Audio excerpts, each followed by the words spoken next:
majelis dengan segala hormatnya menyambut dan mempersilakan yang ahli Ustaz untuk menyampaikan ceramah kepada tafadhal.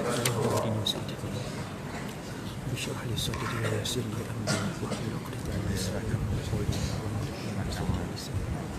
Ya Sayyidi Muhammad sallallahu alaihi wasallam.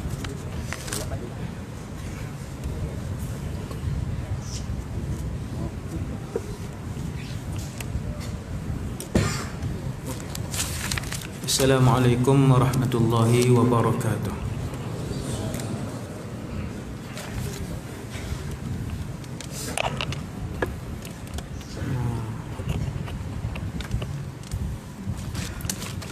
A'udzu billahi minasy syaithanir rajim.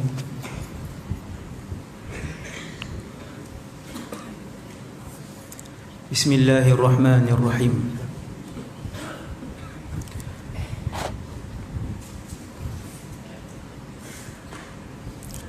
Alhamdulillahilladzi hadana li hadza wa ma kunna linahtadiya laula an hadana Allah. Asyhadu an la ilaha illallah wahdahu la syarika lah. Wa asyhadu anna sayyidana Muhammadan abduhu wa rasuluh. Wa safiyyuhu wa khaliluhu khairu nabiyyin arsalah. Asyhadu an la ilaha illallah wa asyhadu anna Muhammadan abduhu wa rasuluh. Wa la hawla wa la quwwata illa billahil aliyyil azim. Wa la hawla wa la quwwata illa billahil aliyyil azim. Wa la hawla wa la quwwata illa billahil aliyyil azim. Amma ba'd. Nawaitul i'tikaf fi hadzal masjid sunnatan lillahi ta'ala.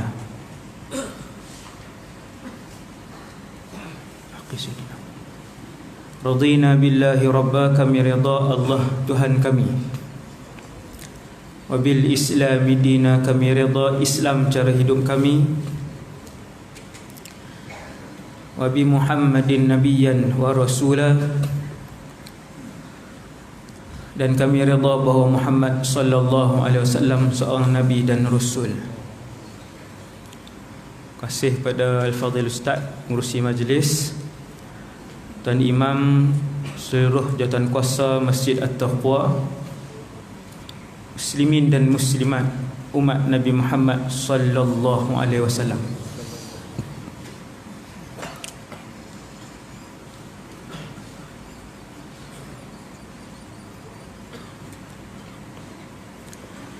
Malam ni kita berada dalam masjid rumah Allah,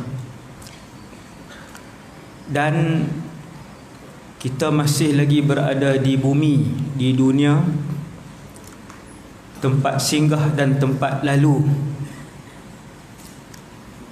Sampai satu masa kita akan berhenti untuk satu tempoh masa yang sangat panjang, yang tidak dapat dijangkaui oleh kemampuan akal kita. Selepas dunia, kita ke barzakh. Selepas barzakh yang mencabar, alam yang selepasnya lebih mencabar, iaitulah mahsyar. Kata para ulama, di mahsyar tempoh paling singkat, paling pendek, saya dan kita semua akan berdiri di mahsyar selama 50,000 tahun. Paling sikit, hasbunallah wa ni'mal wakil. Kemudian manusia hanya ada dua pilihan, tidak ada yang ketiga. Dua sahaja. Negara yang pertama, pilihan yang pertama, dia akan menjadi warga negara syurga selama-lamanya. Pilihan yang terakhir ialah dia menjadi wal'iyadzubillah warga negara neraka selama-lamanya. Bolehkah nak mohon dengan Allah, ya Allah, nak duduk yang ketiga? pilihan yang ketiga, maka jawapan yang telah diberikan oleh Allah Subhanahu wa taala ialah, ketika itu saya dan kita semua, termasuk semua umat manusia yang pernah hidup di atas muka bumi Allah ini, ada dua pilihan saja. Sama ada kamu ahli syurga ataupun kamu ahli neraka, wal a'yadzubillah. Malam ni tajuk syurga. Nabi sebut, apabila kamu memohon kepada Allah, mohon ni bila tuan-tuan mohon? Selepas jumpa dengan mungkar nakir boleh mohon? Tak boleh mohon. Tidak ada lagi permohonan. Selepas melihat arasy Allah di padang mahsyar boleh memohon? Tak ada mohon. Tidak ada permohonan. Apabila Nabi sebut permohonan, ia bermaksud kehidupan kita malam ini, sekarang ini, ketika tuan-tuan berada di dalam rumah Allah, sedang melihat saya bercakap, di sinilah akan ditimbang atau ditolak, diterima ataupun dibuang amalan dan permohonan kita. Sini Nabi kata, kalau minta dengan Allah, minta Al-Firdaus, kerana yang bernama Firdaus itu ialah satu syurga yang seperti kubah bentuknya, dan dia adalah syurga yang paling tinggi. Di atasnya ialah Arsyur Rahman. Di atas Firdaus tak ada makhluk kecuali satu, iaitu Arsyur Rahman, Arash. Maka Firdaus ialah syurga para nabi dan rasul. Satu orang sahabat tiba-tiba sedih. Sahabat ni, muka dia sedih, menangis. Kehidupan macam kita biasa, ada anak, ada isteri, ada pekerjaan. Maka Nabi berjumpa, Nabi tanya, mali araka mahzuna, kenapa nampak sedih? Dia tunduk, dia kata, ya Rasulullah, hari ini saya masih boleh melihat dan memberi salam kepada Rasulullah. Hari ini saya masih boleh hidup dan tinggal dengan Nabi sallallahu alaihi wasallam. Satu hari nanti, ketika mana para nabi dan rasul pergi ke syurga Firdaus, maka kami akan kekal di syurga yang bawah. Tidak lagi boleh untuk aku melihat, tinggal dan menatap wajahmu ya Rasulullah sallallahu alaihi wasallam. Sedih.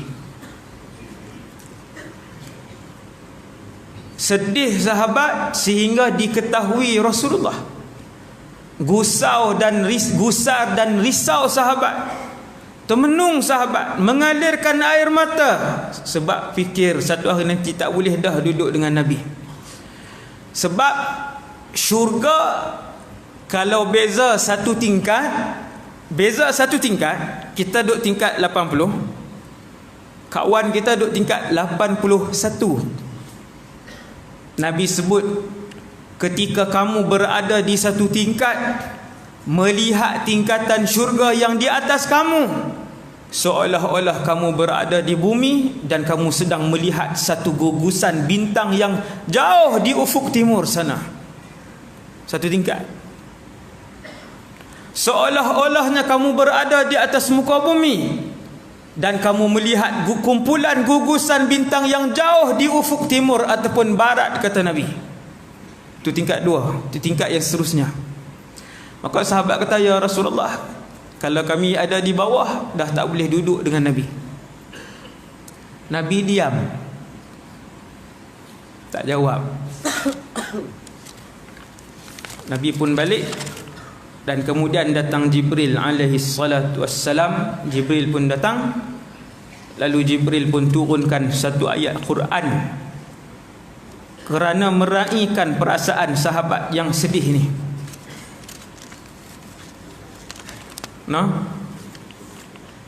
Jibril turun satu ayat Quran, raih perasaan sahabat tadi, permintaan sahabat tadi. Sesiapa yang mentaati Allah dan Rasulnya, faulaika ma'al ladzina an'ama Allahu 'alaihim minan nabiyyin. Sesiapa yang taat dan patuh kepada perintah Allah dan Rasul, sepanjang kehidupannya mentaati Allah dan Rasul, sepanjang hidupnya sampai mati ikut arahan Allah dan Rasul, Allah Ta'ala buat turun ayat, aku akan himpunkan mereka. Orang biasa ni, manusia biasa, tetapi mencintai Allah dan Rasul. Dia manusia biasa, tetapi mengasihi Allah dan Rasul. Dia manusia biasa, tetapi mengikuti arahan Allah dan Rasul. Aku, kata Allah, akan himpunkan dia bersama-sama dengan ma'al ladzina an'ama Allahu 'alaihim, sama-sama dengan satu kumpulan minan nabiyyin, di kalangan para nabi setempat, as-siddiqin, para siddiqin, wasyuhada, dan para syuhada, wassalihin, dan orang-orang soleh setempat, satu taman syurga. Tuan nak mudah faham, tiap-tiap bandar besar dalam negeri-negeri ni selalunya dia ada kawasan orang kaya. Selalunya golf resort lah, lain tu banyak ya. Kuala Terengganu golf resort ke ada tak? Ada. Sungai Petani golf resort, Alustar golf resort, tempat-tempat ni ada berapa ribu biji rumah dalam tu tuan. Tak sampai 100 pun, tapi semua istana, semua banglo besar. Bolehkah semua orang masuk dalam tu? Tak boleh. Yang ada duit banyak je. Samalah dalam syurga.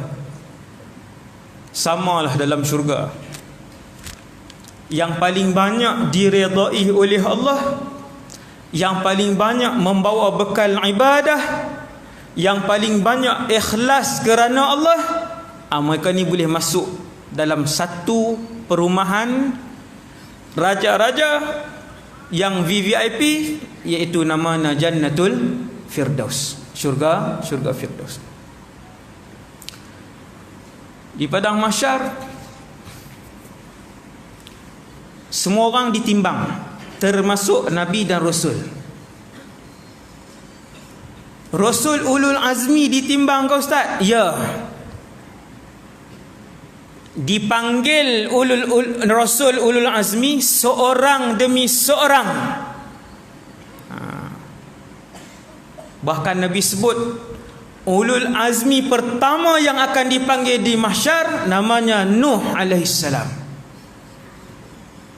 Tuan-tuan, Nabi ada 124,000. Lelaki terbaik dunia ada 124,000 orang. Terbaik, paling tinggi amal ibadat, keikhlasan semua. Kemudian Allah pilih 313.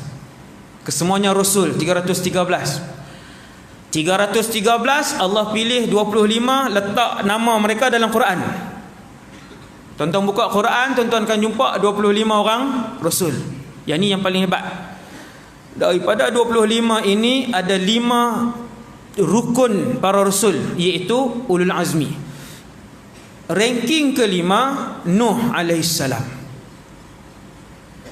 Nabi Nuh berdakwah 900 tahun. Zaman tu sehari 3 jam kot Ustaz. Tu yang 900 tahun. Sama macam hari ni. Zaman Nabi Nuh sehari juga 24 jam. Sama. Umur beliau 950 tahun. Dia ulul azmi kerana hebat berdakwah siang dan malam. Bukan 8 jam kita masuk kerja 8 jam. Itu pun tak termasuk tidur, keluar sarapan pagi, makan tengah hari, pergi tandas setengah jam, bancuh air lagi. Banyak Nabi Nuh sebut dalam Quran lailan wa nahara. Da'autu qaumi, siang dan malam. Aku berdakwah siang sampai malam. 900 tahun. Yang masuk Islam tak lebih 100 orang. Allahu Akbar. Sabarnya. Allah panggil Nabi Nuh AS, buka buku amalan kamu. Ditimbang Nabi Nuh. Wala nas'alannal mursalin. Para rasul pun kami akan soal. Maksudnya Ustaz, Nabi Musa disoal? Ya. Nabi Isa disoal. Subhanallah. Tiba-tiba, ni semua orang tahu. Yang ni semua orang tahu, saya pernah sebut di sini, saya nak sebut cara laju. Tiba-tiba di kalangan umat Nabi Muhammad sallallahu alaihi wasallam dipanggil ke hadapan. Selesai para rasul ni ditimbang, dipanggil umat Nabi Muhammad. Kata Rasulullah, nahnu sabiqunal awwalun. Di mahsyar kita didahulukan oleh Allah. Kerana siapa? Kerana kasih Allah kepada Muhammad sallallahu alaihi wasallam. Orang yang paling mendabik dada di mahsyar ialah mereka yang paling dikenali oleh Rasulullah dan yang paling rapat dengan Nabi sallallahu alaihi wasallam di mahsyar. Siapa yang paling Nabi kenal, yang ni yang paling mulia di mahsyar. Maka kata Rasulullah, umat aku dipanggil ke hadapan, lalu Allah Subhanahu wa taala mengarahkan, sebelum ditimbang amalan pertama umat Nabi Muhammad, lalu Allah arahkan asingkan 70,000 orang di kalangan umat Muhammad. Mereka masuk syurga tanpa hisab, tak buka buku. Subhanallah. Tidak ditimbang bermaksud satu hari pun tidak dinilai amalan dia. Allah Ta'ala tak perlu tengok. Allah Ta'ala kata terus masuk syurga, terus masuk syurga. Subhanallah. Tuan-tuan tak minta setiap hari? Bukankah itu permintaan tertinggi? Kurniakanlah kami ya Allah redha syurga Firdaus tanpa hisab dan azab. Berdoa, sebut di mulut. Berapa ustaz? Sekerap yang kamu mampu, setakat yang diizinkan oleh Allah. Ada orang tuan-tuan 1 jam sekali Allah gerakkan bibir dan hati dia untuk menyebutkan doa tu. 1 jam sekali. Siapa yang gerakkan hati dan mulut dia? Allah. Sebab Allah kasih kepada dia, Allah sedang memilih dia untuk menjadi ahli syurga. Maka mulut dan hati dia tak pernah lupa. Allahumma inni as'aluka al-firdaus duna hisabin wala azab. Kemudian masuk syurga. Ahli syurga lah ni, cerita syurga ni. Kumpulan yang kedua ahli syurga ialah apabila dia dipanggil, ditimbang, buka buku amalan, lalu dihamparkan di hadapan dia. Manusia di dunia suka untuk menafikan kesalahan dan dosa yang dia buat di hadapan orang. Walaupun dah terbukti salah, kita panggil dia, tanya buat yang ni, tak buat, padahal dia buat. Kerana sebab itulah Allah merakam perbuatan kamu, supaya nanti bila panggil di mahsyar dia tetap nafi. Kemudian bila dia tengok, habis. Baca, dia lihat, Allah Ta'ala tayang ni, tak boleh kata apa. Dia mula mengaku, sampailah kesalahan dia yang terakhir. Orang yang baik ditimbang dengan laju. Orang yang baik, orang saleh, ditimbang satu persatu, hari demi hari, jam demi jam, minit demi minit yang dilakukan oleh dia. Subhanallah. Setiap minit. Tapi disebabkan dia orang soleh, tak banyak dosa dia dengan Allah, tak banyak dosa dia dengan manusia, tak banyak dosa dia dengan makhluk lain, maka laju. Orang Cina kata cincai. Cincai Cina kah? Hah? Tak tahulah. Di Kedah kalau kita pergi kedai kan, nak minta kurang, dia kata cincai lah. Cincai tu dia bagi kurang lah. Orang soleh ni dimudahkan oleh Allah. Habis timbang, amalan baiknya lebih banyak, lalu diberikan kembali buku amalannya ataupun keputusan penuh. Keputusan penuh untuk dia tengok ahli apa dia. Maka kalau dia ahli syurga, fa amma man utiya kitabahu bi yaminih fasawfa yuhasabu hisaban yasira. Dan apabila dia adalah di kalangan ahli syurga, maka tangan kanannya akan menyambut buku ataupun keputusan tersebut. Keputusan. Tuan-tuan yang pernah dapat keputusan, macam mana perasaan hari pertama dapat keputusan? Allahu Akbar.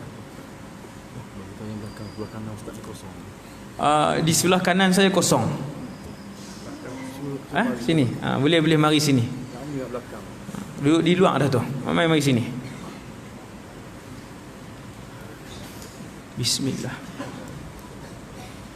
Alhamdulillah. Boleh gerak ke sini. Ke kanan ni kosong. Sini pun boleh. Ada 100 orang boleh duduk. Ishrah li sadri wa yassir li amri wahlul 'uqdatam min lisani. Allahumma hadi qalbi sayyidina Muhammadin sallallahu alaihi wasallam. Tangan kanan terangkat sendiri. Waktu tu tak boleh buat pilihan. Bukan kita kata angkat tangan kanan ustaz. Kata para ulama, tangan kanan itu diangkat berdasarkan siapa kamu selepas itu. Kalau kamu ahli syurga, tangan kanan kamu akan angkat dan mengambil keputusan itu. Wa yanqalibu ila ahlihi masrura.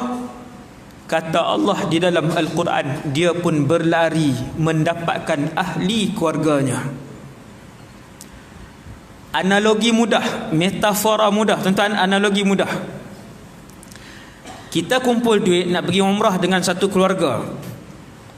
Sampai 1 tahun cukup duit 5 orang pergi umrah. Kita, isteri, anak-anak 3 orang. Ataupun 4 orang lah.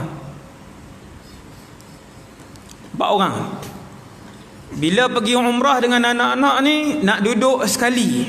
Siapa yang pernah pergi umrah dengan keluarga, dia tahulah perasaan. Bukan sahaja di Mekah dan Madinah, nak duduk hotel tu satu bilik, nak duduk sekali, nak pergi tawaf sekali, buat umrah sekali. Kalau boleh atas kapal terbang pun nak duduk satu line. Kalau dapat jauh tak puas hati, rasa tak seronok. Anak duduk belakang pula. Anak duduk 5 baris ke belakang, padahal masih lagi satu helikopter pula. Satu lagi kapal terbang. Tapi isteri duduk di depan, anak 2 orang duduk di belakang, dia duduk di tengah. Seronok tak? Tak seronok. Sampai di Mekah, sampai di hotel, pihak travel tu kata, Pak cik tingkat 6, isteri Pak cik tingkat 10. Tuan-tuan nak kata apa dekat travel tu? Pak cik tingkat 6, isteri Pak cik tingkat 10, anak Pak cik hotel lain sebelah. Ni bukan saya buat contoh. Yang ni saya buat ni analogi, ini bukan contoh, benda yang betul berlaku. Satu keluarga pergi sekali 4 orang, tiba-tiba dia asingkan, mengamuk pak cik tu, marah dia. Sebab apa? Sebab 6 hari nak duduk di kota Mekah, nak buat amal ibadah, nak keluar sekali, nak makan sekali, nak baca Quran sekali, nak tawaf sekali. Rasa tak bernilai 6 hari, rasa rugi 6 hari duduk di Makkah, tempat yang seronok, ibadah kepada Allah, nak ingat Allah, nak kembali kepada Allah, nak mohon kepada Allah. Tiba-tiba ahli keluarga duduk jauh, rasa tak seronok. Tuan-tuan yang dirahmati Allah, kalau 6 hari pun dah rasa tak seronok, apa perasaan tuan-tuan kalau duduk di dalam syurga, tiba-tiba anak 3 orang sedang dibakar di dalam neraka, wal'iyadzubillah. Tuan-tuan boleh seronokkah duduk di dalam syurga kalau tuan-tuan seorang saja yang datang rumah Allah untuk solat, sedangkan anak sampai hari ini tak semayang, anak sampai hari ini tak menutup aurat, anak sampai hari ini tidak taat kepada Allah dan Rasul. Nanti dia duduk asing. Seronokkah? Tak seronok. Tuan-tuan takkan rasa nikmat syurga sedikit pun. Tak seronok duduk dalam syurga. Lebih-lebih lagi ahli syurga boleh menziarahi ahli neraka. Oh, banyak ni sultan syurga ni duk mukaddimah ni.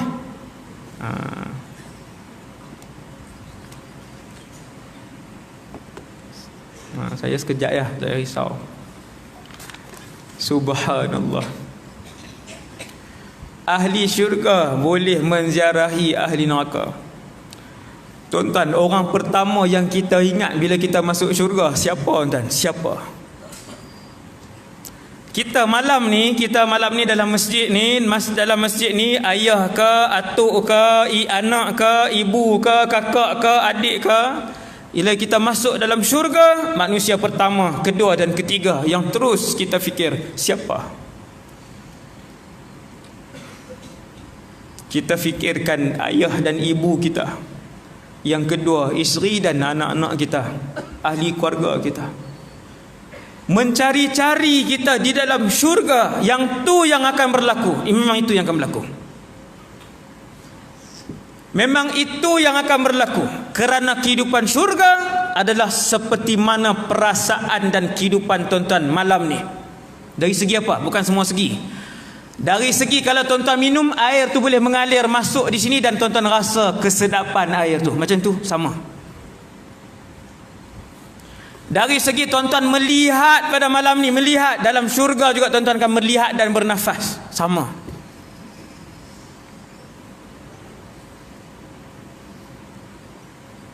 Maka bila masuk syurga, kelam kabut kita hari pertama, kelam kabut kita mencari ahli keluarga kita. Apa makna nikmat syurga kalau ibu kita dalam neraka, ayah kita dalam neraka sedang disiksa oleh para malaikat? Apa makna syurga? Apa makna syurga? Tergamakkah kita suap satu suapan nasi yang sedap di dalam syurga? Mak kita sedang dibakar, kita tak suap, tuan-tuan, kita akan termenung duduk. Maka dengan sebab itu Allah sebut dalam Quran, qu anfusakum wa ahlikum narah. Wahai orang-orang yang beriman, pelihara diri kamu, wa ahlikum, dan ahli keluarga kamu daripada api neraka Allah. Kalau kamu solat, kamu mesti kerah seluruh ahli keluarga kamu untuk solat. Kalau kamu datang belajar ilmu agama, kamu mesti kerah seluruh ahli keluarga kamu untuk datang belajar ilmu agama. Mesti. Kalau tidak, duduk dalam syurga pun duduk. Tuan-tuan, kita melihat dengan mata kita. Anak kita dipotong lidahnya oleh para malaikat. Tengok depan mata kita. Lepas tu balik nak seronok, balik syurga nak seronok, takkan dapat nikmat keseronokan itu.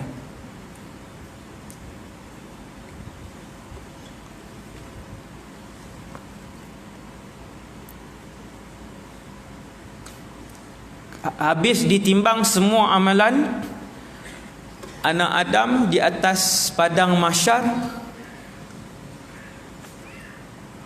Sebelum tu Allah Ta'ala panggil Nabi Adam, ya Adam, wahai Adam. Nabi Adam tinggi 60 hasta, lebih kurang 30 meter. Kita, ustaz, kita waktu tu tinggi malam ni lah. Segemuk malam ini, sehitam malam ini, seputih warna malam ini, sependek malam ini, dan setinggi malam ini. Sama. Kalau giginya kurang 4, di mahsyar giginya kurang 4. Ni saya berani sebut kerana ada dalil yang begitu banyak. Nabi Adam 60 hasta kerana ketika dia wafat memang dia 60 hasta. Ya Adam, kata Allah, akhrij ba'than nar, wahai Adam, keluarkan ahli neraka di kalangan anak cucu cicit kamu. Kita semua anak cucu cicit Nabi Adam. Bukan kita malam ni tuan-tuan, seluruh manusia. Semua adik-beradik. Sebab tu slipper dia, slipper kita. Itu yang pakai slipper orang tu. Wahai Adam, keluarkan ahli neraka di kalangan anak cucu cicit kamu. Nabi Adam tanya, ya Allah, di kalangan anak cucu cicit aku ni berapa orang yang ahli neraka? Lalu jawab Allah, min kulli alfin, daripada setiap 1990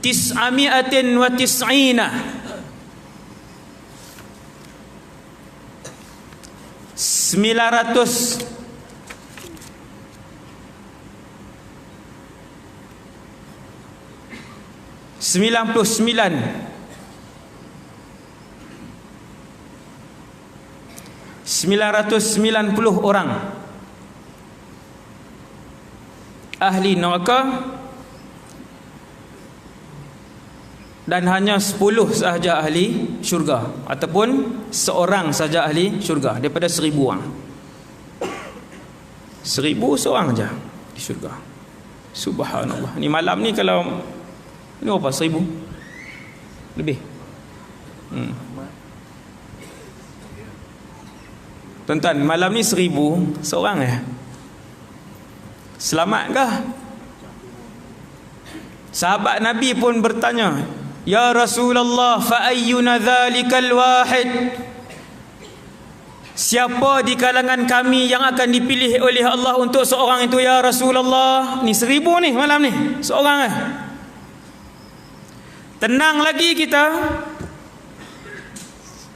Hari ni Quran satu muka pun tak ada, sedekah RM10 pun tak ada, duha 2 rakaat pun tiada. Masih tenang, masih yakin dan merasa selamat, dia mesti ahli syurga.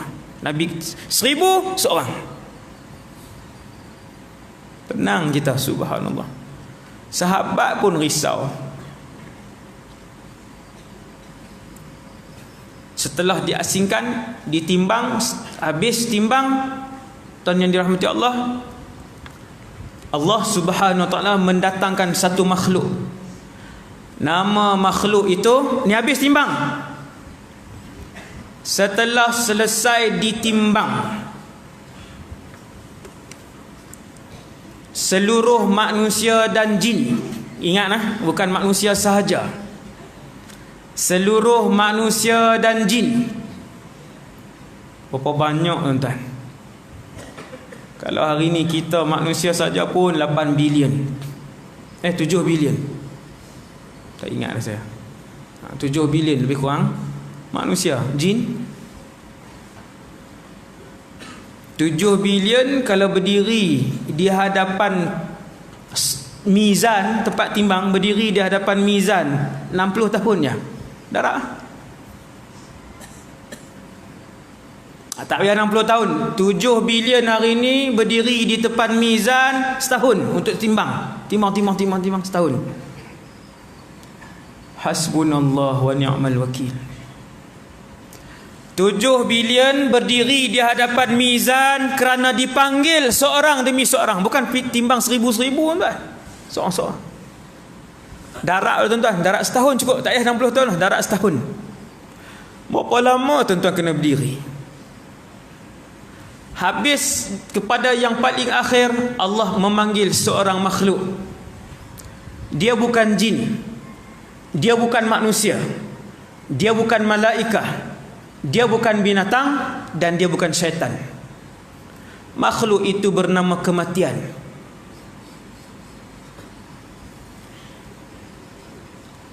Tuan-tuan, mati itu makhluk yang diciptakan oleh Allah, yang apabila mati itu dikenakan kepada tubuh seseorang, maka tidak bernafaslah tubuh dia, maka keluarlah roh daripada tubuh orang itu. Mati ni makhluk. Saya nak bagi tuan-tuan mudah faham. Angin itu makhluk, masa itu makhluk, kegembiraan itu juga makhluk, kesedihan itu juga makhluk. Tuan-tuan, tenang makhluk. Boleh dilihat ke Ustaz satu hari nanti? Ya, boleh dilihat makhluk yang bernama ketenangan. Boleh dilihat ke Ustaz satu hari nanti makhluk yang bernama kesedihan? Ya, satu hari nanti tuan-tuan dan saya boleh tengok makhluk yang bernama kesenangan dan kesedihan. Ketenangan dan kesedihan. Satu hari sahabat baca Quran, turun makhluk ni sehingga kuda dia tak boleh duduk diam. Akhirnya bila dia berhenti, kuda dia pun berhenti. Bila dia baca, makhluk tu turun daripada langit.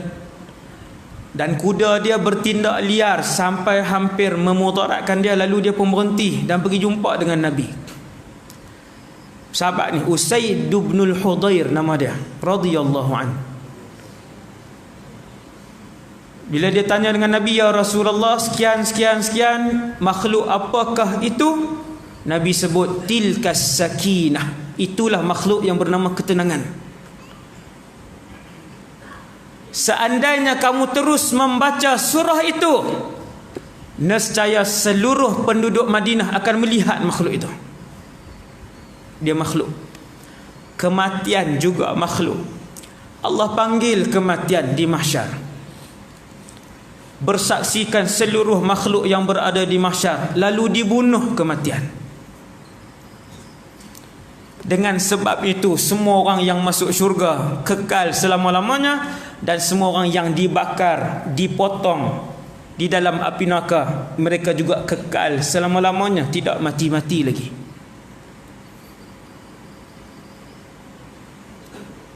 Allah panggil kematian lalu dibunuh kematian. Subhanallah. Khalidina fiha la yukhaffafu anhumul azab wala hum yunzarun. Mereka kekal di dalamnya, tidak dikurang pun azab kepada mereka, tak kurang. Ini cerita neraka.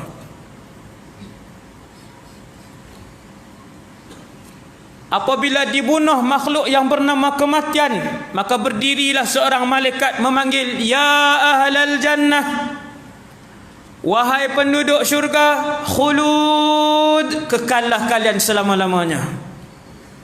Tuan-tuan bayang macam mana perasaan waktu tu. Alhamdulillah ahli syurga. Macam mana ahli neraka waktu tu? Kemudian malaikat pun sebut satu lagi laungan, ya ahlan nar khulud, walau wahai ahli neraka, kalian juga kekal di neraka. Silakan. Sebelah. Habis. Yang neraka masuk neraka, yang syurga masuk syurga. Selepas ditimbang, kita ke Kautsar, ataupun dalam hadis sahih disebut haudun nabi. Haud ialah satu telaga. Tuan-tuan jangan bayang telaga di belakang rumah kita, yang tu kecil. Telaga Rasulullah, cawannya sahaja sebanyak bintang di langit. Selepas ditimbang, kita akan mula rehat, mula senyum, mula berkata-kata di telaga. Sebab di situ kita jumpa ahli keluarga, di situ kita jumpa Rasulullah sallallahu alaihi wasallam. Tu Nabi bila bertemu dengan sahabat, Nabi nak lepaskan sahabat pergi ke medan peperangan, Nabi akan sebut, jangan takut, jangan risau, sekiranya kalian syahid, fa inna mau'idana al-haud, tempat pertemuan, perjanjian, appointment kita nanti ialah di telaga Haud. Kita jumpa di Haud, kata Nabi. Sebab di mahsyar orang tak bercakap. Di mahsyar orang sedang melihat dan takut, sedang melihat seorang demi seorang ditimbang. Habis timbang, baru orang mula senyum dan mula bercakap di Haud. Minum, kemudian naik sirat, kemudian masuk syurga. Samakah Ustaz tempoh masa orang masuk syurga? Tak sama. Ada satu orang kawan baik masuk syurga, orang miskin. Kawan baik dia orang kaya. Dua-dua ke masjid, dua-dua pergi umrah sekali, dua-dua ke khatam Quran sekali Ramadan, dua-dua qiyam sekali, tetapi yang seorang ini soleh yang miskin, yang seorang lagi soleh yang kaya. Lalu masuk syurga kawan yang soleh miskin tadi. Tahun pertama mencari dia kawan dia, tahun kedua cari dia kawan dia, tahun ketiga cari dia kawan dia, sehinggalah 500 tahun jarak baru ketemu dengan kawan dia soleh yang kaya. Aku ingatkan kamu sudah ke neraka Allah. Maka berkata si kaya yang soleh tadi, yang melambatkan aku ialah apabila ditimbang satu persatu harta aku yang banyak. Tak lama tuan, 500 tahun jarak.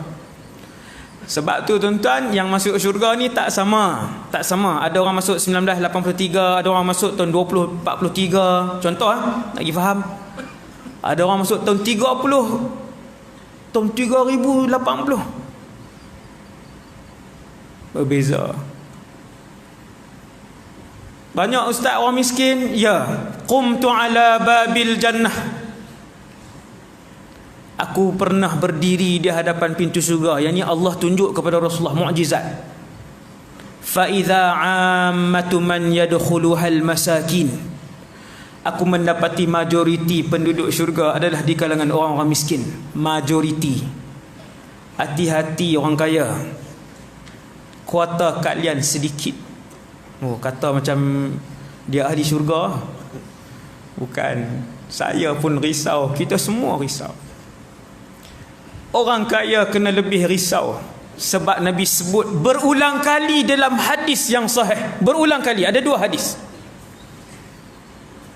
Ittala'tu ala ahlil jannah.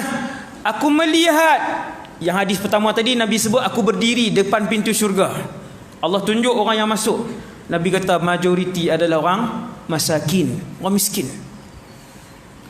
Hadis kedua Nabi sebut aku melihat penduduk syurga. Nabi masuk dan melihat. Fawajadtu aktsara ahliha al-fuqara. Yang ni matan kedua. Maka aku mendapati kebanyakan penduduknya di kalangan fuqara. Hati-hati orang yang duit banyak. Sebab bila dia duit banyak, dia boleh buat apa saja. Dia boleh beli bila masa saja arak yang dia nak. Dia boleh tidur dengan mana-mana saja wanita yang dia nak. Duit dia ada. Hati-hati orang yang diberikan kelebihan harta. Habis tuan-tuan, semua dah masuk syurga. Ada orang-orang Islam yang dimasukkan ke dalam neraka, tapi ada iman. Yang ni pun tuan-tuan pernah dengar. Orang-orang Islam yang dosanya banyak ketika ditimbang lalu dimasukkan ke dalam neraka. Ada? Yang ni disebut oleh jumhur ulama kita. Mereka orang beriman tak pernah syirikkan Allah. Iman masih berbaki dalam diri mereka. Hati-hati tuan-tuan, iman. Mahalnya iman. Tapi masuk neraka. Dibakar, ada hari ada tahun 500 tahun dipotong lidahnya, ada 300 tahun dihempakkan batu ke kepalanya, ada berapa ratus tahun. Sebab neraka dia punya siksaan tak sama. Tuan-tuan, ada orang dibakar sampai ke buku lalinya sahaja. Tapak kaki sampai buku lali. Ada orang dibakar sehingga lututnya. Ada orang dibakar sehingga pinggangnya. Ada orang dibakar sehingga lehernya. Dan ada orang berenang-renang di dalam lautan api. Wal'iyadhu billah. Wal'iyadhu billah. Akhirnya Allah keluarkan arahan kepada para malaikat. Ini dah ramai dah masuk syurga, lama dah. Allah Ta'ala kata, lihat di dalam neraka kalau ada di kalangan mereka yang berbaki iman. Dia Islam, dia tidak pernah mensyirikkan Allah, tak pernah pertikaikan hukum hakam Allah, tak pernah mempersendakan Allah dan Rasulnya. keluarkan dia. Lalu kata para malaikat, ya Allah, ada berbaki iman dia dan jumlah kebaikan yang dia buat, ya Allah, tidak lebih daripada sebesar zarrah. Zarrah ni tuan-tuan ambil seketul pasir. Seketul pasir, zarrah itu tuan-tuan bahagikan 1000. Pasir itu tuan-tuan bahagikan 1000, itu zarrah.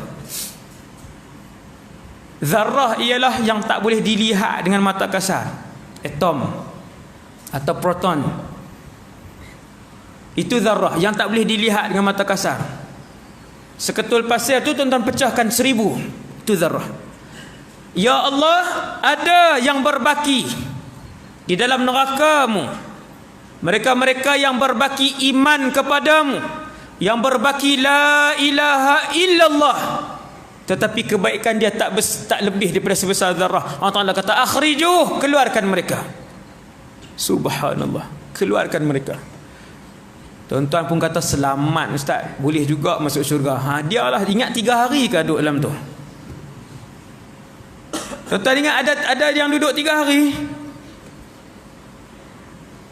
Tu yang keluar tu tak berapa juta tahun duduk dalam tu.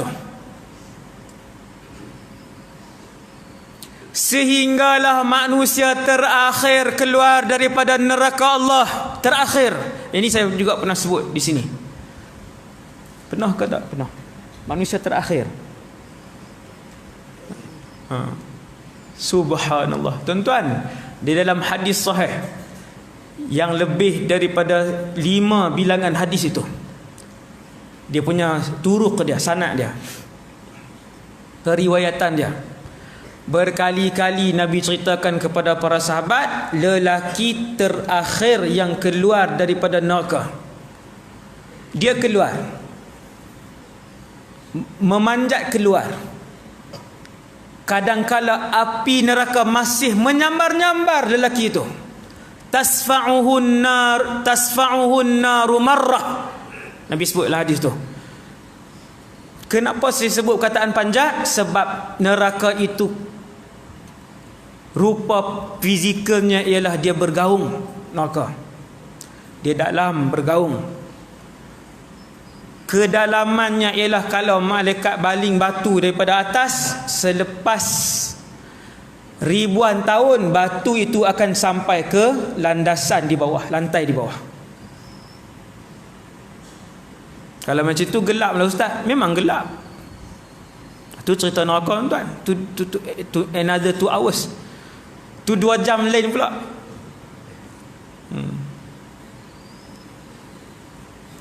Lelaki ni, dia adalah makhluk terakhir keluar daripada neraka. Kata Rasulullah, aku kenal namanya dan aku lihat mukanya. Adakah dia sahabat? Bukan. Allah tunjuk kepada Rasulullah. Banyak mukjizat Nabi. Subhanallah. Kata Rasulullah, aku tengok mukanya, aku tahu namanya. Laki ni. Tuan-tuan jangan berdoa untuk jadi laki tu. Dia yang last tuan-tuan. Yang last tuan-tuan bayang tengok. Bukan ribu-ribu punya duduk dalam neraka ni. Yang ni bukan ribu ni. Yang ni main juta ni. Ni main juta tahun ni. Ini yang last ni. Dia lelaki terakhir.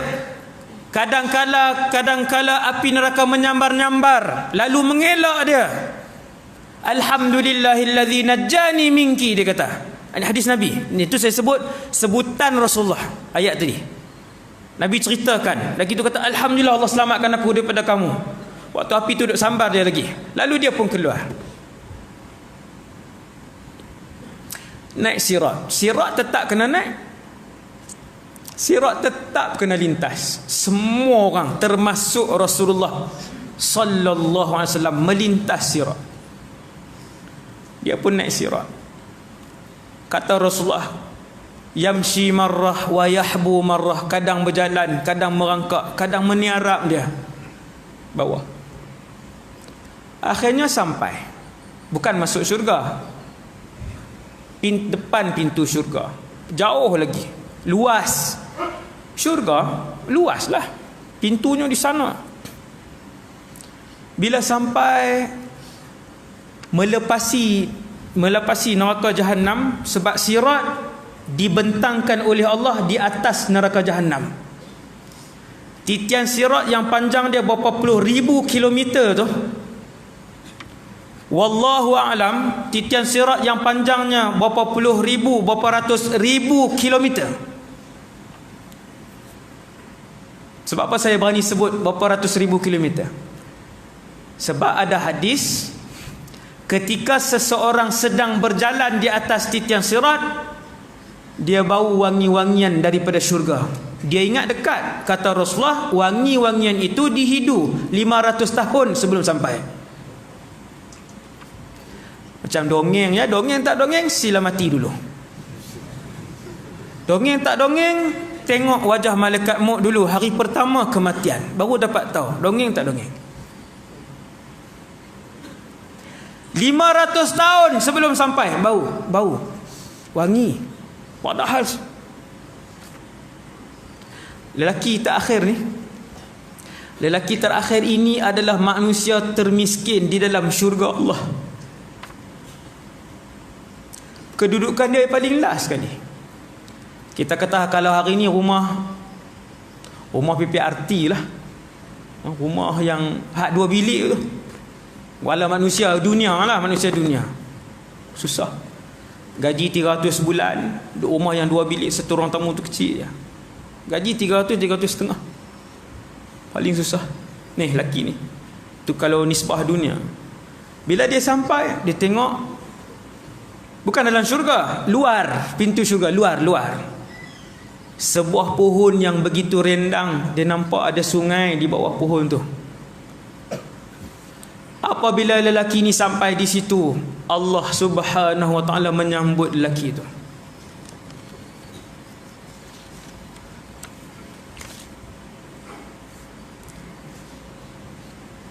Allah sambut. Siapa tuan-tuan yang Allah sambut itu? Siapa? Manusia yang paling bawah kedudukannya dalam syurga. Maksudnya kalau yang lain Ustaz, kalau yang lain lebih disambut oleh Allah. Dia datang, disambut oleh Allah. Lalu dia kata, ya Allah, perbualan ketika itu bukan dengan malaikat, perbualan ketika itu dengan Allah Jalla Jalaluh. Dia kata, ya Allah, boleh tak dekatkan aku dengan pohon itu, pohon yang rendang tu. Tuan-tuan lama duduk dalam api, nampak pohon depan pintu syurga pun seronok dah. Aku nak berteduh di bawah pohon rendang itu, dan aku nak minum daripada air segar yang mengalir, sungai yang mengalir di bawah pohon itu. Wahai anak Adam, kata Allah, adakah kamu boleh berjanji bahawa kamu takkan minta selain daripada itu? Fa'ahadallah alla yas'alallaha ghairaha. Dia pun berjanji, ya Allah, aku berjanji aku tak minta dah. Dia berjanji. Lalu Allah izinkan lelaki ni untuk berada di bawah pohon itu, bernaung di bawah teduhan pokok tadi, dan minum dengan air tadi. Dia pun pergi teduh minum. Bila sampai di situ, dia tengok di depan ada pohon yang lebih besar. Oh, silap, dia kata. Manusia, perangai manusia, dia minta dengan Allah, ya Allah, kalau dapat gaji 2,000, insya-Allah boleh pergi kuliah. Sempat pergi kuliah sekarang, nak kena berniaga benda lain, ya Allah. Allah makbulkan permintaan dia, bagi gaji dia 2,000. Kuliah tak sampai juga, nipu. Dan ketika dia mohon dengan Allah, Allah dengar permohonan dia, Allah makbul permohonan dia. Dia kata, ya Allah, barang mahal, lepas buat cukai lain pula, tak cukup juga. Kalau 2,500, insya-Allah seminggu sekali boleh pergi kuliah, ya Allah, insya-Allah boleh pergi i'tikaf seminggu sekali, boleh pergi kuliah tuntut ilmu agama. Allah bagi dekat dia, tambah lagi gaji dia. Setelah Allah tambah, tak datang juga masjid. Tak ada juga i'tikaf, tak ada juga sentuhan tangan dia kepada kalamullah, tak baca juga Quran. Dia bohong lagi Allah, dia khianati lagi Allah. Tuan-tuan, sampai depan syurga manusia perangai dia macam tu. Bila dia nampak pohon yang kedua, dia kata, ya Allah, boleh tak saya nak pergi ke pohon kedua yang lebih rendang itu? Perangai manusia sampai depan syurga buat perangai. Hadis ni hadis sahih. Bila dia minta kali kedua, Allah pun tanya kepada dia, ya bna Adam, wahai anak Adam, wahai anak Adam, alam tu'ahidni alla tas'alani ghairaha? Bukankah baru sebentar tadi kamu janji tak mau minta yang lain? Diam. Panggil orang jahat, orang salah, tunjuk kepala, diam. Salah tak? Salah. Tapi dengan siapa dia minta? Rabbun Ghafur, Tuhan yang Maha Pengampun. Dia kenal Tuhan dia Maha Pengampun. Jallat azamatu Rabbina. Dia kenal Allah itu siapa. Lepas tu dia pergi yang kedua, sampai dia di pohon yang kedua, dia tengok depan pintu syurga pohon yang lebih besar daripada pohon pertama dan pohon yang kedua. Seperti mana biasa perangai manusia yang tak pernah malu, seperti mana biasa perangai manusia yang suka khianat janji dengan Allah. Tuan-tuan, waktu tu juga dia kata, ya Allah, boleh tak nak pohon yang tu? Last dia kata. Ni orang panggil mohong hidup-hidup lah ni. Hak yang orang duk sebut mohong hidup-hidup ni, ini. Mohong apa? Lebong. Hak geng lebong ni. Subhanallah, dalam hari yang sama dah minta bendaan pertama, minta bendaan kedua, sampai yang kedua dia tengok di depan pintu syurga, betul-betul depan pintu syurga, pohon yang lebih besar, sungai yang lebih besar. Dia kata, ya Allah, boleh tak nak last? Allah Ta'ala kata, ya bna Adam, abdi, hamba aku, alam tu'ahidni alla tas'alani ghairaha? Bukankah sebentar tadi kamu berjanji untuk tidak minta yang lain? Tunduk dia. Tak cakap. Orang salah. Tak cakap. Tunduk dia. Allah Maha menyayangi. Yang inilah yang kita duk sebut setiap hari, Bismillahirrahmanirrahim. Dengan nama Allah yang Maha Pemurah lagi Maha Pengasih, Penyayang. Cuma sanya kita belum melihat Allah. Allah begitu merindui makhluk yang bernama manusia. Allah begitu menyayangi makhluk yang bernama manusia. Kerana mereka adalah makhluk yang paling disayangi oleh Allah, manusia. Bila dia minta, Allah Ta'ala bagi. Allah Ta'ala kata pergi, pergi. Dia pun pergi duduk depan pintu syurga. Bila duduk depan pintu syurga, ada apa tuan? Nampak dalam syurga. Bila nampak dalam syurga, dia pun minta. Dia kata, ya Allah, boleh tak nak masuk dalam? Manusia, subhanallah, Allah izinkan dia masuk dalam. Lalu setiap orang bila dia masuk syurga, kata Rasulullah, dia tahu di mana rumahnya lebih daripada dia tahu rumahnya di atas muka bumi.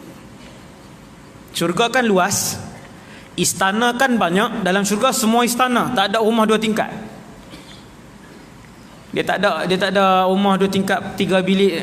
Dia semua adalah istana, rumah agam, istana yang besar. Setiap orang bila dia masuk syurga, dia tahu di mana syurganya. Nabi sebut lebih daripada dia kenal rumahnya di dunia. Tak payah beritahu. Laki ni masuk, dia pun pergi. Fawajadaha mal'ah, kata Nabi, dia mendapati syurga telah pun penuh. Dan sebenarnya Allah sengaja bagi dia nampak macam penuh.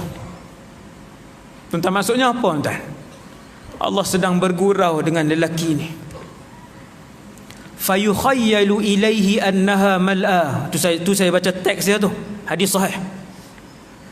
Nabi sebut diperlihatkan di wajah, di matanya, diperlihatkan sengaja Allah Ta'ala tunjuk seolah-olah penuh.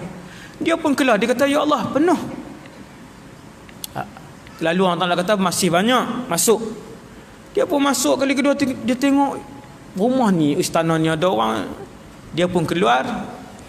Lalu Allah SWT sebut, atadhkuru zaman alladhi kunta fih.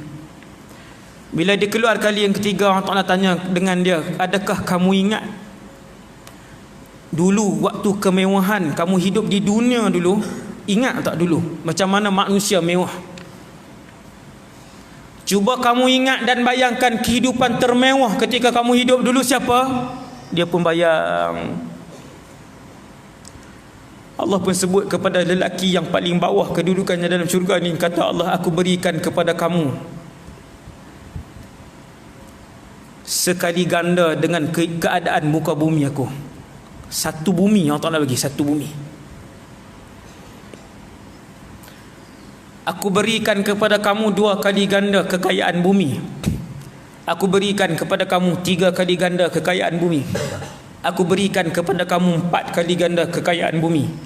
Ketika Allah sebut asyrata ad'afid dunya, aku berikan kepada kamu 10 kali ganda bumi. Dia pintas kalam Allah ketika itu. Dia kata, atastahzi'u bi wa anta rabbul alamin. Wahai Allah, kenapa mempermain-mainkan aku sedangkan kamu Tuhan sekalian alam? Apa duk perli-perli macam ni? Dia ingat Allah perli dia, yang Allah bagi tu, yang Allah bagi asyarata ad'afid dunya, 10 kali dunia kepada lelaki itu. Dia ingat Allah main-mainkan dia. Sampai dia hentikan perkataan Allah. Dia kata, kenapa pemainkan aku, perli-perli aku? Wa anta rabbul alamin, kamu Tuhan sekalian alam. Allah Ta'ala pun sebut kepada dia, inni ala ma asya'u qadir. Sesungguhnya apa yang aku sebut itu, itulah pemberian aku kepada kamu. Dan aku Allah, aku memberikan apa yang aku nak kepada hamba aku. Kata Rasulullah, itulah kedudukan lelaki yang paling akhir di dalam syurga, paling bawah. Dia pun masuk, jumpa bidadari dia, jumpa istana dia. Dia pun kata, ma u'tiya ahadun misla ma u'titu. Tak ada seorang pun dapat seperti mana yang aku dapat. Dia perasan kata dia yang paling elok. Ketika dia dah masuk dalam, dia masuk tengok rumah dia, tengok perabot dia apa semua daripada emas permata semua ni. Dia kata, ma u'tiya ahadun misla ma u'titu. Dia kata, Allah tak pernah bagi ke orang lain seperti mana yang aku dapat. Padahal dia yang paling bawah sekali, tuan-tuan. Kenapa manusia masih mengejar dunia yang kotor dan bangkai ini? Sebab tu tuan-tuan tengok tuan-tuan guru orang soleh, dia tak teringin dengan dunia ni, tak teringin. Kan kamu nak berebut 30-40 ribu duit pusaka, ambil semua. Lepas 3 tahun 4 tahun duit tu akan berakhir. Kamu nak semua 20 relung 40 hektar tanah yang ditinggalkan oleh mak ayah, kamu ambil. Lepas 20 tahun 30 tahun tanah itu akan berakhir. Orang soleh. Maka masuk dalam syurga.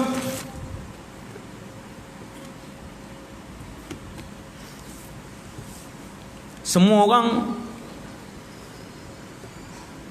bila masuk, langkah kaki masuk syurga, orang pertama yang ketuk pintu syurga Muhammad sallallahu alaihi wasallam.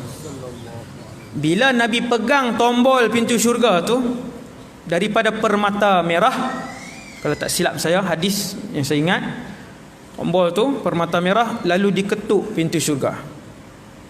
Malaikat yang jaga tengok, tanya siapa? Muhammad. Bika umirtu ya Muhammad alla aftaha li ghairik. Wahai Muhammad, Allah tinggalkan pesanan bahawa manusia pertama yang mesti langkah menjejakkan kaki ke dalam syurga mestilah kamu, Muhammad ibn Abdullah. Bila Nabi ketuk, baru malaikat buka. Ketika itulah pintu syurga mula dibuka.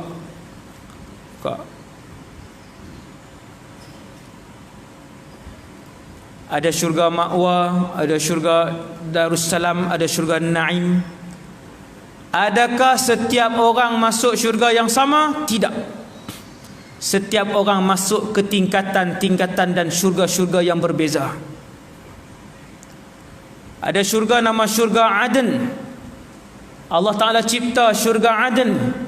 Malaikat Jibril masuk ke dalam syurga Aden, bersiar-siar selama ribuan tahun dalam syurga Aden. 1/4 pun belum dihabisi oleh Malaikat Jibril.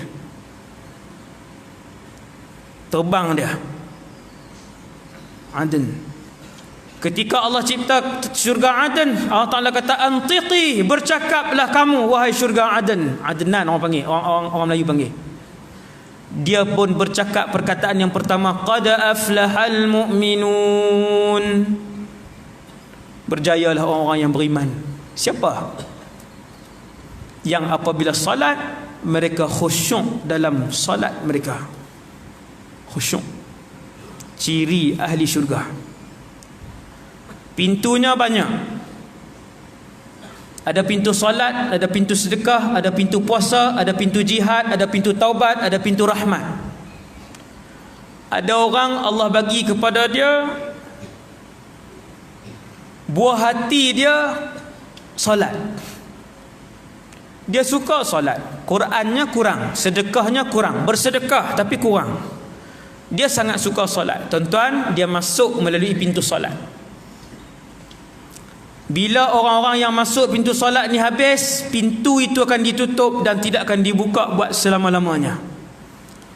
Ada orang buah hati dia, penyejuk hati dia puasa. Tuan-tuan, saya pernah jumpa di Kedah ada seorang. Dia puasa sepanjang tahun kecuali 2 hari sahaja. Kecuali beberapa hari yang diharamkan.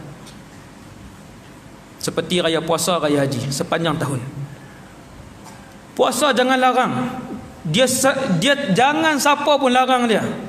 Buatlah kenduri macam mana pun, siapa yang panggil, hidangan apa pun diberikan, puasa atau tak puasa, mesti puasa. Ada satu pintu namanya Rayyan. Kata Rasulullah, yang akan masuk ke dalam pintu ni ialah orang-orang yang rajin berpuasa. Sahabat Nabi yang rajin berpuasa mendapat ranking kedua selepas Rasulullah, namanya Abdullah ibn Rawahah. Abdullah ibn Rawahah. Nah, kalau musim panas semua sahabat tidak berpuasa. Kata Abdullah, aku melihat seorang saja yang berpuasa, Rasulullah dan aku. Kata Rasulullah, apabila mereka masuk ke dalam pintu ni, selesai orang-orang yang masuk dengan dalam pintu Rayyan, orang yang berpuasa, Allah akan tutup dan tidak buka lagi buat selama-lamanya. Ada orang dia masuk dalam syurga, gaji bulanannya, pendapatan bulanannya 1 juta. Ada orang pendapatan bulanannya 2 juta. Ada orang pendapatan bulanannya 18 juta. Di dunia ada tak tuan-tuan? Ada. Yang sampai sebulan 1 juta, sebulan 2 juta, ada. Sebulan 5 juta pun ada di dunia. Kita yang 1,600 ni, 1,600 ni kita kata betul ke? Sampai 5 juta. Balik Google. Orang Malaysia, 10 yang terkaya di Malaysia, tengok gaji bulanan mereka berapa. 10 yang terkaya di Malaysia, gaji bulanan mereka mencecah 3 juta sebulan. Sama penduduk syurga, begitulah setiap orang daripada mereka adalah mewah, dan kemewahan mereka tak sama di antara satu sama lain. Sebab apa tak sama? Sebab hari ini, tuan-tuan yang dirahmati Allah, hari ini hari Khamis, siapa yang baca Quran 1 juzuk? Siapa yang baca Quran 10 muka? Siapa yang baca Quran 3 muka? Tak sama. Ada orang tak baca langsung Quran. Ada orang hari ini dia bersedekah RM100. Ada orang hari ini dia bersedekah RM5. Dan ada orang setahun ini dia tak pernah bersedekah. Kuliah datang. Kedua apa orang panggil? Kupik. Ada tuan-tuan, setiap kali makan mesti dia tak bayar. Bukan mesti dia bayar. Mesti dia yang tak bayar, mesti dia yang paling senang. Tak pernah tengok dia bayar, tak bersedekah dia, subhanallah. Tapi zakat dia keluarkan, semayang dia tak tinggal, nafkah untuk anak isteri tak pernah dia tinggalkan, masuk syurga dia. Samakah pahala dia dengan seorang yang lengkap, yang bersedekah, semayang dan sebagainya? Tak sama. Okey, kemudian bila masuk, Allah Ta'ala pun ubah. Setiap orang bila masuk ke dalam syurga, Allah pun ubah rupa parasnya. Ketinggian dia 60 hasta, sama tinggi dengan Nabi Adam AS. Semua ahli syurga kau ustaz? Ya, ke semua ahli syurga 60 hasta. Kerana syurga itu maha luas. Kalau Jibril dengan 600 sayap berlegar-legar di dalam syurga, ratusan tahun tak habis. Kita berapa sayap? Kita tak ada sayap, 60 hasta. Kata Nabi SAW, setiap orang diberikan kenderaan seperti kuda, dicipta oleh Allah min yaqutatin hamra. Kuda itu dibuat daripada berlian merah. Dan dia boleh bawa kamu terbang di mana ke mana saja yang kamu nak. Semua kehendak manusia di atas muka bumi diberikan oleh Allah dalam syurga. Semua. Kesemua kehendak saya dan kita semua di atas muka bumi Allah bagi dalam syurga. Tuan-tuan, kita suka apa? Kalau boleh sonok dah, ada satu jet seorang satu atas rumah.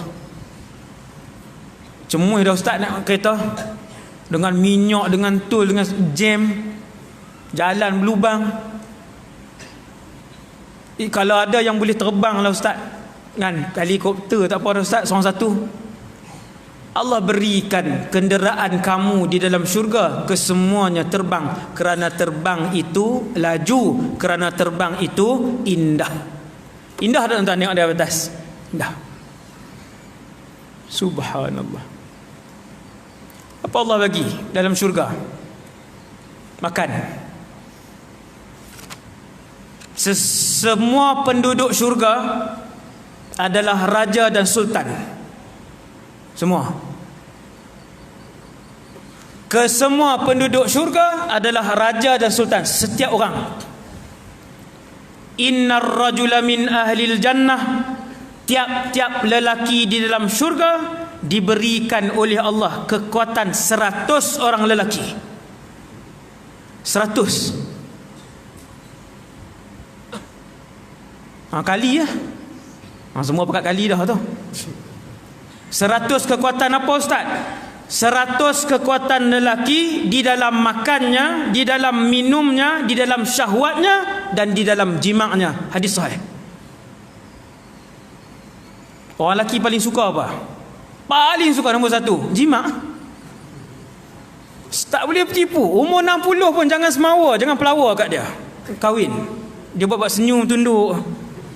Tapi nak. Orang perempuan tak mau dah, 50, 60 dia tak mau dah syahwat ni. Tapi kalau bagi korel dia mau lagi, bagi gelang emas mau lagi. Orang lelaki 60 dia mau lagi. Maka Allah SWT bagi kepada orang lelaki-lelaki kekuatan 100 orang lelaki, kekuatan untuk makan, kekuatan untuk minum, kekuatan syahwat dan kekuatan jima. Maka kejarlah akhirat, tinggalkan dunia. Utamakan akhirat, tinggalkan dunia. Dahulukan akhirat dan redha Allah, tinggal dunia ni. Sebab Allah sedia yang dunia tu, yang akhirat tu sedia banyak. Allah sedia banyak yang akhirat. Rugi dan bodoh sangatlah mereka yang kejar dunia ni. Ni malam ni kita dengar ni baru kita faham.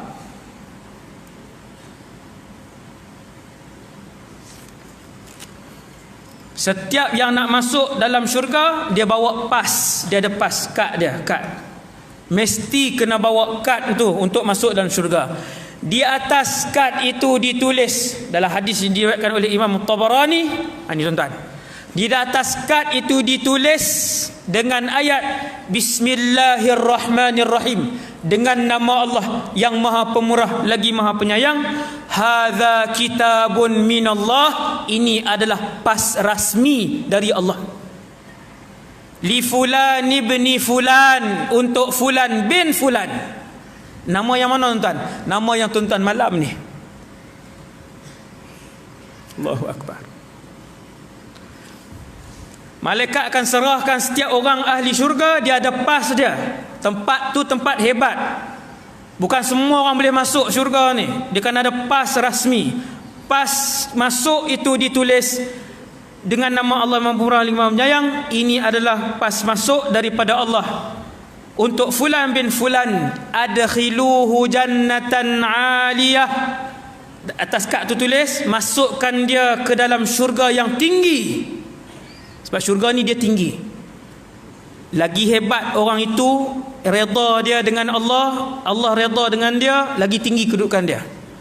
Di atas setiap kad itu dituliskan, masukkan dia ke dalam syurga yang sifatnya tinggi. Qutufuha daniyah, ranting-rantingnya berdekatan. Benda apa ranting-rantingnya berdekatan tu? Ranting-ranting berdekatan ni setiap pohon dalam syurga.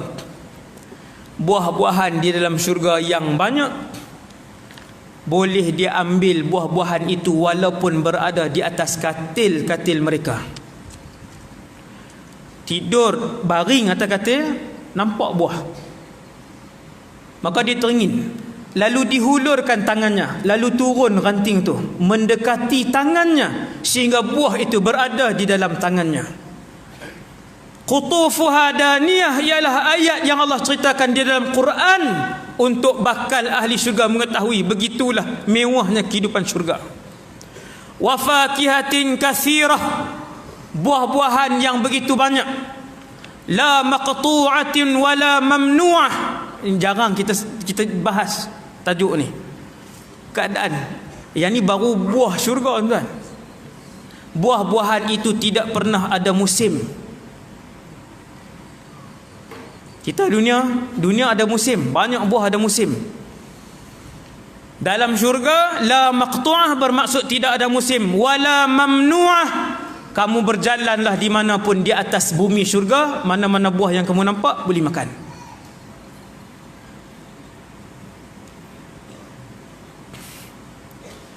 Allah ubah rupa parah kita menjadi elok. Trademark syurga, walakum fiha ma tashtahi anfusukum.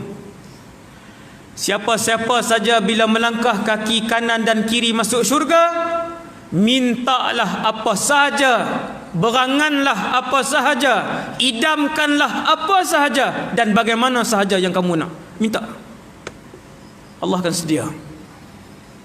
Dia berasa nak makan ni, makan. Dia berasa nak tengok ni, tengok. Ya Allah, teringin anak sebab dulu duduk di dunia tak ada anak, ya Allah, kata Rasulullah. Ni tuan-tuan, Allah pun sebut, Nabi bagi tahu orang-orang yang tidak ada anak, kalau dia teringinkan anak, dia boleh bersama dengan isteri ataupun bidadarinya, kemudian boleh mendapatkan anak. Kerana unwanul jannah, trademark dalam syurga, siapa-siapa saja yang masuk syurga, dia adalah sultan dan dia adalah raja. Dia boleh minta apa saja yang terlintas di hati dia. Ada seorang petani masuk syurga. Yang ini bukan saya buat contoh, Rasulullah yang datangkan cerita ini. Seorang petani masuk syurga, lalu menghadap Allah, ya Allah, boleh tak izinkan aku untuk kembali bertani? Allah SWT yang maha mengetahui, wahai hambaku, bukankah kamu dapat semua yang kamu nak dalam syurga? Dia kata ya, tapi teringat dulu, sebab dulu buat sawah padi daripada umur 14, ayah saya ajar. Contoh ni, saya buat contoh pada lelaki ni. Yang lelaki petani ni adalah kisah benar. Dulu sebab dia bertani daripada kecil, daripada umur 10, daripada umur 14, kalau di Kedah dia panggil bendang. Kami orang bendang lah. Kan? Di Kedah bendang ni ayah-ayah akan ajak untuk semualah kerja serak, bawa kubota tu. Tuan-tuan panggil apa saya tak tahulah. Kan? Daripada kecil ni sampai boleh buat bendang sendiri. Umur 16, umur 15 dah boleh buat bendang sendiri. Daripada awal sampai habis. Tuan-tuan, ada orang daripada umur 14 sampai 50, 60 tahun. Lalu masuk syurga, teringat dia dengan kerja sawah dia, teringat dia dengan kerja ladang dia. Dia kata, ya Allah, boleh tak bagi Chan teringin nak buat kerja lama dulu? Bukankah kamu dapat semua yang kamu nak atas dalam syurga ni? Dia kata, ya, tapi teringin boleh tak ya Allah?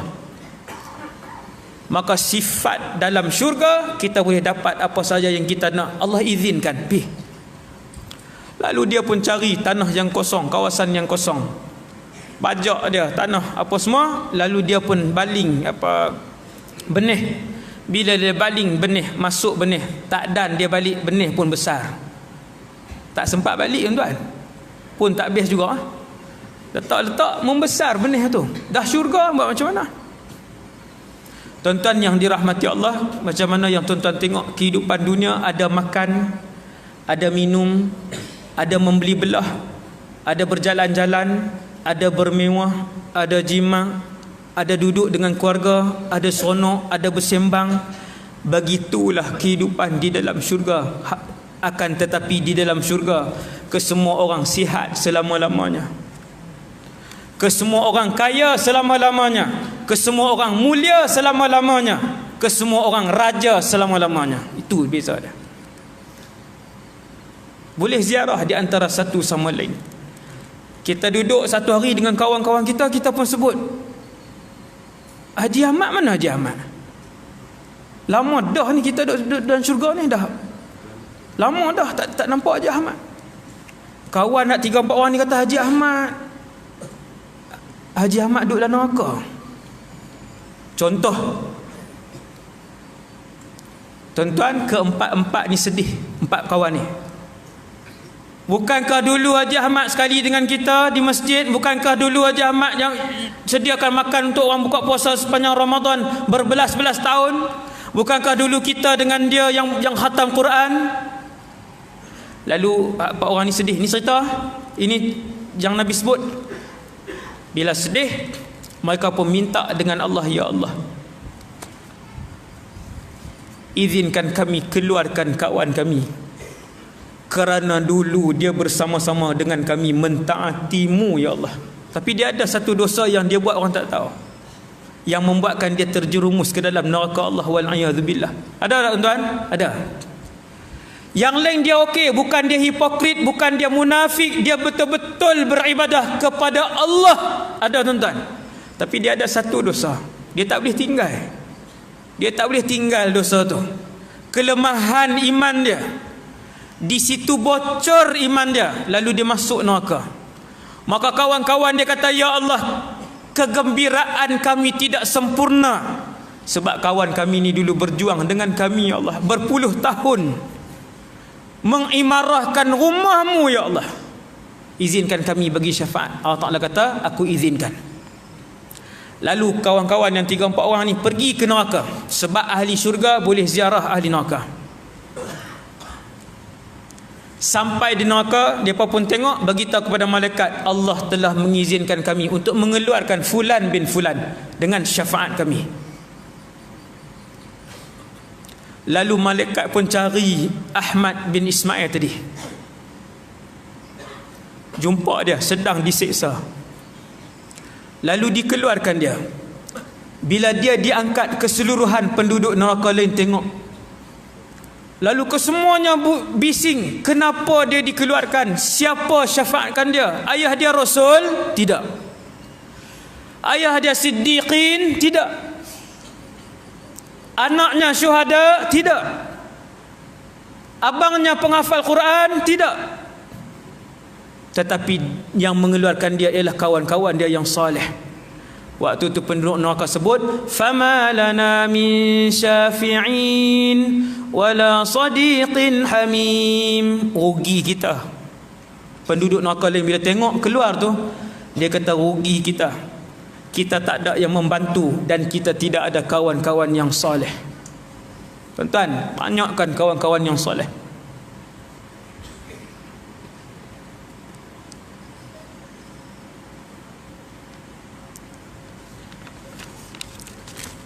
Satu hari dijemput dalam syurga oleh Allah Subhanahu Wa Taala.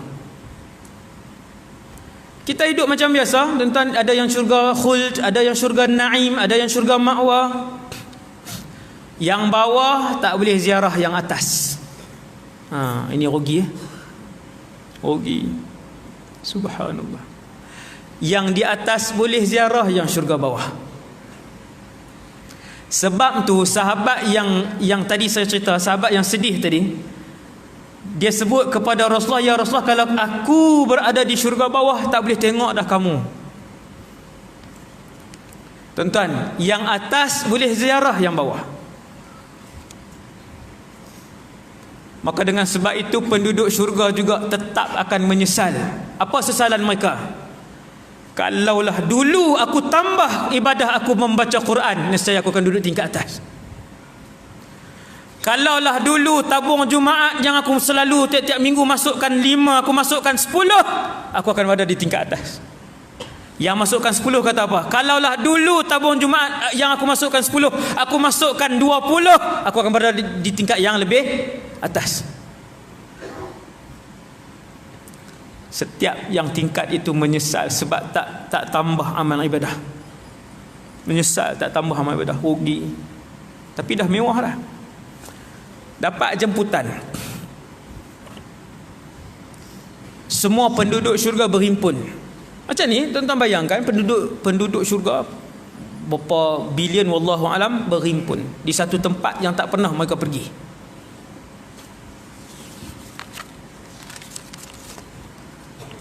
Lalu Allah Subhanahu Wa Taala bertanyakan kepada mereka. Berhimpun, lalu Allah Taala tanya kepada mereka, maukah kalian aku tambahkan nikmat kepada kalian?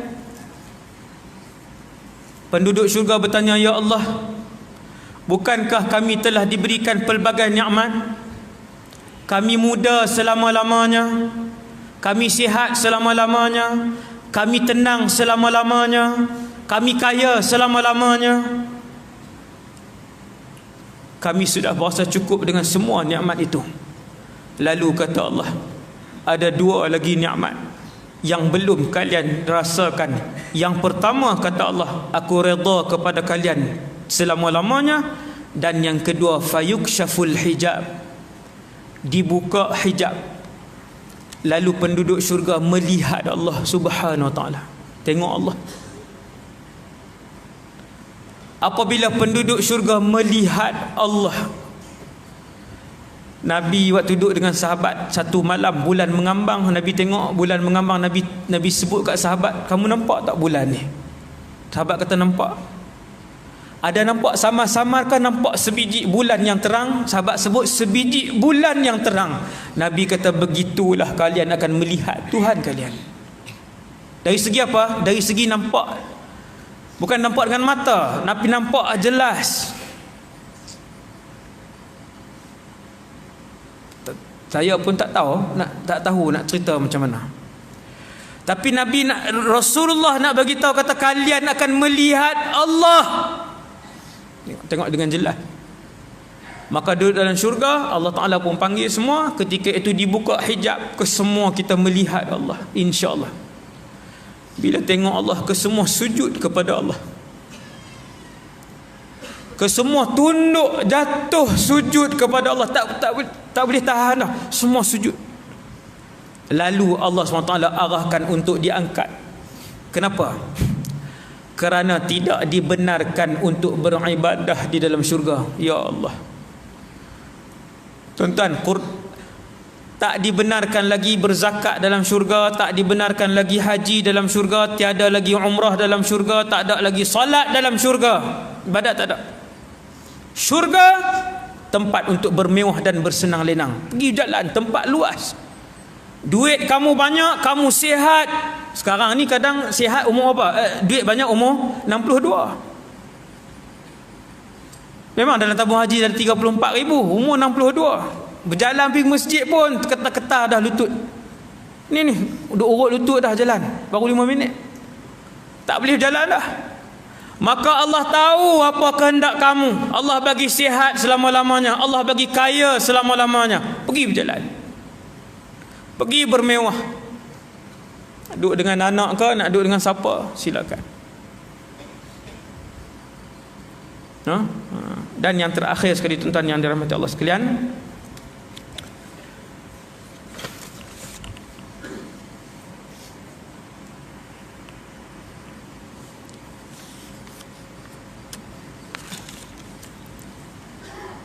seperti mana di dalam dunia ni ada membeli belah, dalam syurga sama tuan-tuan. Ada membeli belah pergi. Nabi sebut setiap hari Jumaat. Membeli, balik. Bila balik, kata Rasulullah, muka semakin tampan. Orang rumah tengok, orang rumah kata, ish, lagi handsome ni balik ni. Lah tuan-tuan, kita di dunia ni pun, di dunia ini pun satu orang dia buat pembedahan satu, muka dia nampak hidung nampak macam lain ni, yang lain sama lagi. Dia buat pembedahan kedua, dia ubah lain pula. Dahi nampak macam luas, dia ubah sampai 5-6 kali, elok. Begitulah ahli syurga, setiap kali pergi ke pasar balik elok. Balik lagi tampan, balik lagi tampan. Subhanallah. Hadis yang terakhir untuk malam ini tentang ahli syurga ialah Nabi sallallahu alaihi wasallam sebut di mahsyar nanti Allah ambil satu orang yang paling mewah hidupnya sejak dilahirkan. Allah ambil satu orang yang paling mewah hidupnya sejak lahir sampai mati. Tuan-tuan bayanglah siapa pun. Lelaki ni memang wujud. Kehidupan dia mewah daripada lahir sampai mati, tak pernah rasa kesusahan. Dan dia ahli neraka. Dan dia ahli neraka. Allah ambil dia di mahsyar, lalu Allah celupkan dia ke dalam neraka sesaat saja. Celup, angkat. Lalu Allah tanya dia, wahai lelaki, pernahkah kamu melalui satu masa dulu di dunia bahawa kamu hidup dalam keadaan yang mewah dan senang lenang? Dengan sekali celupan di dalam neraka itu, tuan-tuan yang dirahmati Allah, membuatkan lelaki ini lupa kepada 60 tahun kemewahan tersebut. Lalu dia jawab kepada Allah, la, wallahi, tidak, demi Allah, aku tidak, demi Allah, aku tidak pernah merasakan sesaat pun kesenangan dan kemewahan. Hilang 60 tahun tuan-tuan, sekali celup je. Kalau duduk sehari, wal'iyadzubillah. Lalu di padang mahsyar juga Allah bawa satu orang yang paling celaka hidup, yang paling malang, bukan celaka, dia ahli syurga. Allah bawa satu orang yang paling miskin, yang paling malang sekali. Lahir cacat, miskin, lahir susah, lepas berkahwin pun hidup dia susah daripada lahir sampai mati, tapi dia ahli syurga. 60 tahun kesengsaraan dia rasa, Allah celupkan dia ke dalam syurga sesaat saja. Hadis ni riwayat Imam Muslim. Allah celup sesaat saja, kemudian Allah tanya, kamu pernah rasa tak kesengsaraan dulu di dunia? Dia kata, la wallah, tidak, demi Allah, aku tak pernah rasa sedikit pun kesengsaraan. Lupa dia kesengsaraan 60 tahun di dunia, kerana satu saat dicelupkan ke dalam kemewahan dan redha di dalam syurga. Maka tuan-tuan yang dirahmati Allah sekalian, mohonlah syurga kepada Allah, kejarlah syurga. Dan apabila kita mohon, maka mohonlah syurga Firdaus, kerana dia adalah syurga yang tertinggi. Semoga kita semua dimuliakan oleh Allah Subhanahu wa taala dengan redha dan syurga Allah. Aqulu qali hadza astaghfirullahal azim li wa lakum. Sekadar itu dulu insya-Allah. Assalamualaikum warahmatullahi wabarakatuh. Waalaikumsalam warahmatullahi wabarakatuh. Itulah ceramah yang telah disampaikan oleh Ustaz Wahdi Anwar. Jadi kesimpulan tadi, ramaikanlah sahabat-sahabat yang saleh. Jadi macam kita pada mana. Jadi saya tak mahulah begitu. Cuma saya nak maklumkan, belakang saya ada 2 tabung. Satu tabung sebelah lelaki, satu tabung sebelah wanita. Tabung untuk pembangunan ma'had yang diketuai oleh Ustaz Wadi sendiri di Kedah. Jadi kepada yang ingin menyumbang, masukkan dalam tabung kayu putih, sebelah lelaki dan sebelah perempuan. Dan satu lagi pada 24 hari bulan 10, 2 minggu lagi, hari Khamis minggu depan, saya hari Khamis minggu sekali lagi, 24 hari bulan 10, insyaAllah kita akan bersama dengan Ustaz Zulkarnain Hamzah. Ustaz Zulkarnain Hamzah yang biasa kita tengok dalam apa ni, dalam astro, dalam tu banyak apa ni, astro asih dulu. Jadi insyaAllah kita pakat lagi macam mana juga lah. Dan itu saja. Dan kami juga mengucapkan terima kasih kepada Yang Berbahagia Ustaz kerana sudi menerima pelawaan daripada kami. Dan saya katakan juga mengucapkan terima kasih kepada unit dakwah Masjid Al-Fatwa Dunia Buruk kerana usaha yang berurusan untuk mengimarahkan Allah Subhanahu wa taala. Dan sekali lagi dimaklumkan, selepas salat Isyak nanti kita akan adakan tahlil, kemudian ada sedikit gangguan. Sekian, wabillahi taufiq wal hidayah. Assalamualaikum warahmatullahi wabarakatuh.